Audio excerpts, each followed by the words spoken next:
Hello everybody, this is David Thomas coming to you from another destination or another location.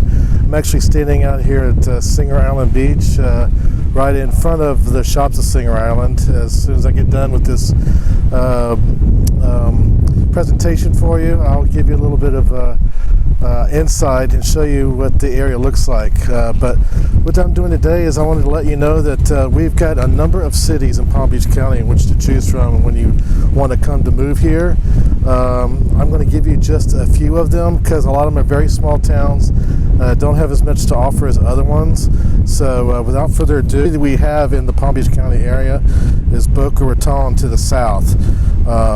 The population is about 100,000 people as of the 2019 census. It's known as one of the wealthiest cities in South Florida. It's very upscale, upscale shopping. Meisner Park is one of the most well-known shopping districts in South Florida, and that's located in Boca Raton. There's parks and beaches. You have the Red Reef Park. You have a Gumbo Limbo Nature Center, and then you get the Spanish River Park and Sugarland Sand Park. These are all parks that I'm going to have pictures of here that you can take a look at. Boca Raton Museum of Art is in existence for over 7 decades. It's one of the oldest museum of art locations that there are. The Wick Museum and Costume Museum, that was started back in 2019. This is an area or a location that if you ever come to Boca to visit whatnot, you should try going to this Wick Theater. And the reason being is that Marilyn Wick, she purchased the now defunct theater to house her huge collection of Broadway costumes. To not get rid of the 333-seat auditorium and let that go to waste, she also formed the Resident Theater Company. And what that Resident Theater Company does is they actually they have people come in. You can have a dinner and watch a show. They have people come in. It's like a dinner theater. So she decided to do that so that everybody could come in. And then she created the Tavern Room and Restaurant. And that Tavern Room Restaurant, as you can gather from the name Tavern, it pays homage to the Tavern on the Green from New York. So the next city in rotation would be Delray Beach. Delray Beach is it has an arts district called the Pineapple Grove Arts District. They also have a green market on Saturday mornings at 8 a.m. They have the Morokai Museum and Japanese Garden for those that are interested in the Japanese heritage. They have a nice garden down there. Also Silver Ball Retro Arcade, for all those people who are gamers. If you haven't seen the old style games that kids used to play in the 70s and early 80s, there's an arcade there, and that's great for families and children to get accustomed to these different games that aren't what they are today. And then you Discovery Center, where it's also a life center, a nature center that they have there, and they have Atlantic Avenue. Now Atlantic Avenue, I know from experience when I went down there the last time, it is quaint little restaurants. So if you really want to know about the old shopping district, Atlantic Avenue is one of the locations to go and experience that. The next town on the list would be Boynton Beach, again closer to my home. It's just north of Delray. You have the Pirate and Mermaid Festival every year. Also, they have a location that's called the Game of Axes, which is for adults only, obviously. But it's one of these new locations to where it's almost like throwing darts at a dartboard, but instead you're throwing axes at a target. So that's something that's fairly new there. They also have the Bednar's Farm Fresh Market for going there. It's almost like a green market.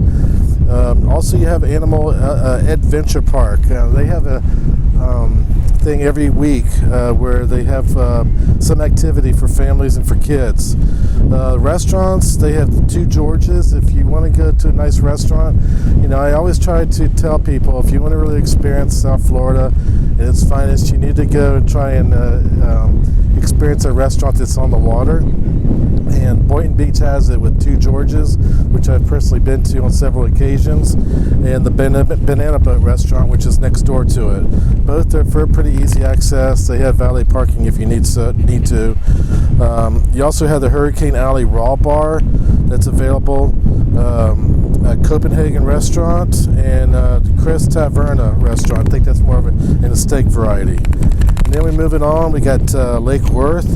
In Lake Worth, we've got Benny's on the Beach as far as the restaurant's concerned. But at Lake Worth, you've got Lake Worth Pier and Lake Worth Beach. And I've been there several times. It's about $2 an hour to park there in their parking lot. If you want to go there, I would urge you to get there early because it does fill up fairly quickly. So try and get there and enjoy that. Benny's on the Beach is there. They're a staple. They've been there for quite some time. And the owners of Benny's on the Beach just bought a location inside the casino, which is, I'll have a picture on your video as well. And that was Mulligan's inside the casino, and they just took that over and are transforming. We also have the South Florida National Cemetery. This is kind of like Arlington National Cemetery, but for South Florida. So that's like almost like a tourist place to go to, but you also can pay homage to our veterans that are buried there. Lake Worth Playhouse, again, there'll be an image there for Lake Worth Playhouse. They have a lot of shows there with local actors. I believe they probably get some national actors as well. John Pierre Memorial Park and Bryant Park are the other two parks that you can go to in Lake Worth. So enjoy yourself when you go there. I'm going to have I should have a photo of the area on my video here. So hopefully that turns out well. What the next town we come to is Sandy Beach's giveaway to Green Pastures for the horse lovers, and that's Wellington.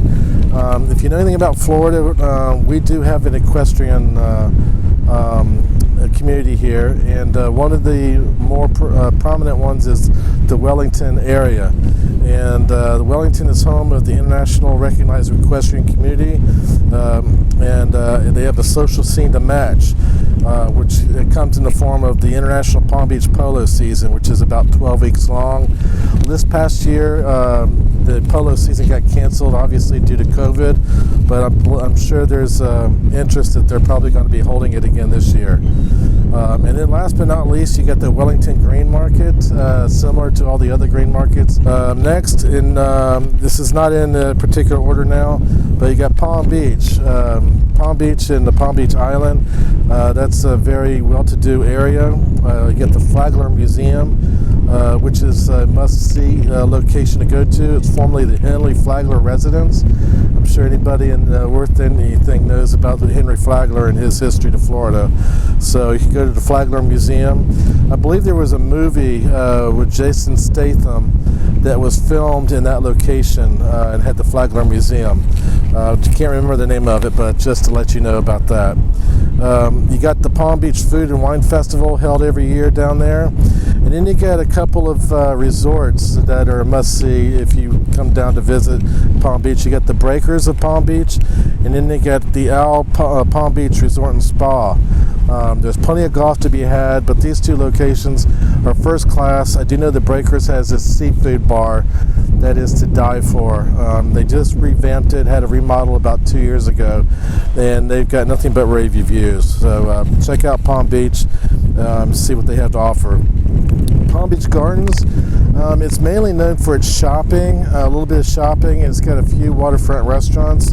I lived in Gardens for about 2 years before I moved to North Palm Beach, but they have the Gardens Mall, which has most any shop you might want. And those are the more common shops. You don't think you'll not find many shops like you do on Worth Avenue or Atlantic Avenue. But they have that, and they have Downtown at the Gardens, which on Friday nights, Downtown at the Gardens holds a concert series during the springtime, and they did a lot of it during the fall this year. because of COVID, they weren't able to hold concerts. So that's a good thing to check out. It's a great thing for families to go out there and hold yourself a picnic and watch the musical acts. Waterway Cafe is one of the more prominent restaurants that are located in Palm Beach Gardens. It's right off of PGA Boulevard in Palm Beach Gardens, and it's on the Intercoastal Waterway.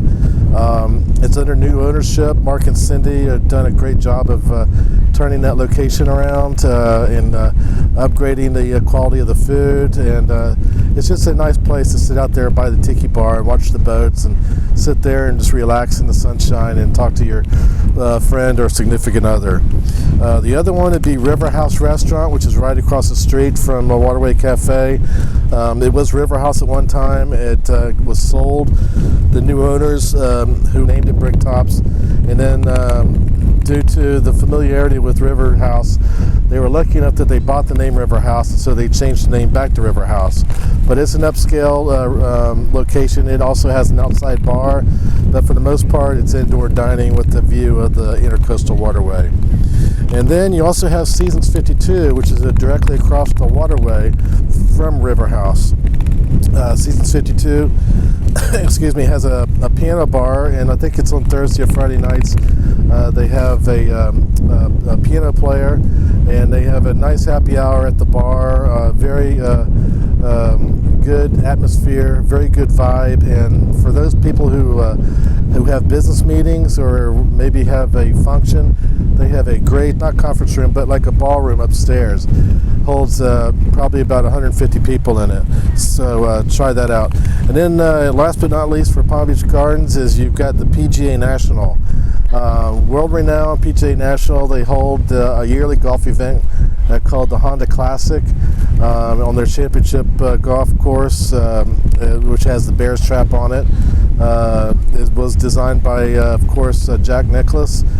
They also have what's called the iBar, which is a bar there that you can go and have your happy hour or have some nice cocktails after a round of golf. They have a great steakhouse there. The place is really nice.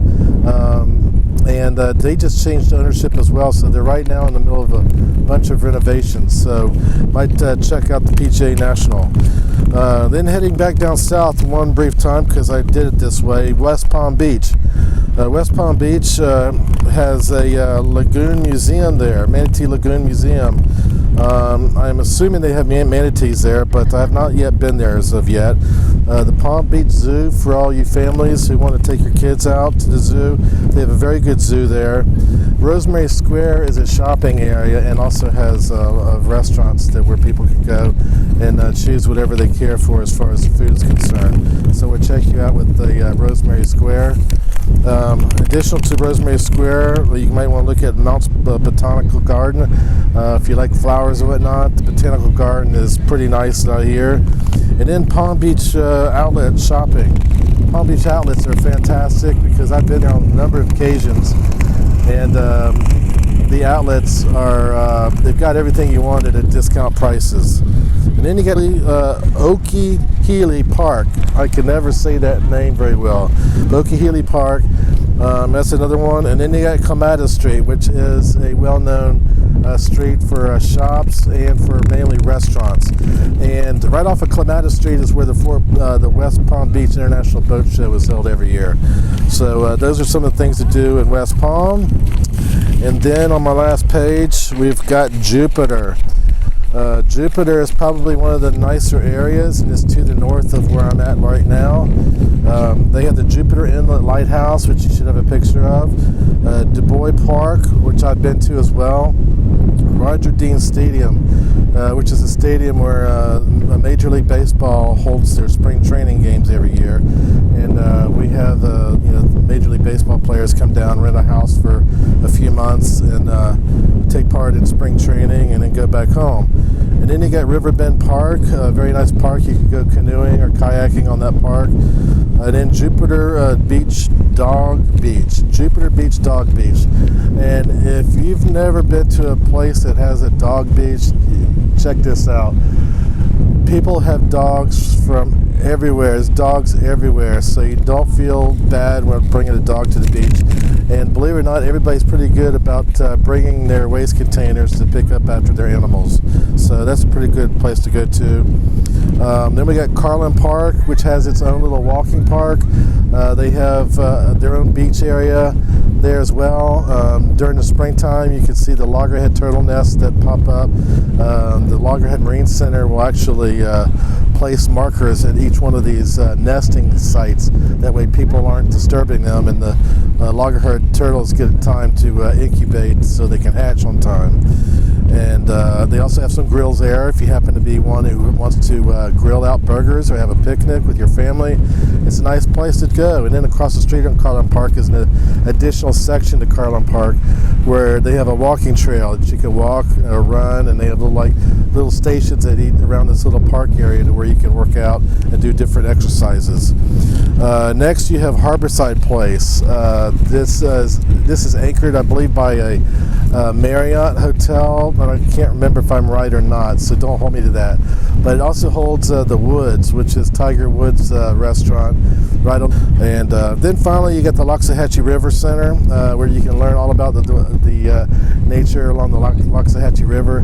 Loxahatchee River is a great place to live as well. It's right there in Jupiter. There's a lot of nice homes there.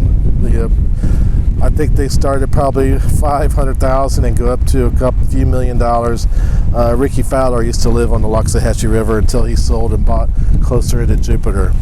And then there was one other place that I did not mention, and it's located right off the highway, and it's called 1000 North, and that's Michael Jordan's restaurant, and it's right off of US 1. And he owns that with about 13 other partners. Very upscale restaurant. Everybody that I've heard has said nothing but glowing things about it. So if you happen to come, you want to try some restaurants out, you got a whole plethora of restaurants to choose from. So the one towns I did not mention in my presentation here, you've got Juno Beach, which is about 10 minutes away from me. I live in North Palm Beach. Juno Beach is a very quaint, very small town. It's just basically a little beach community. It has a few condos, a few homes, and some rental units there. But they have a very nice community there. North Palm Beach has Anchorage Park, which has a boat ramp, has a place for you to bring your kids to, has a lot of shops and dining areas, but it's very quiet, very quaint little town.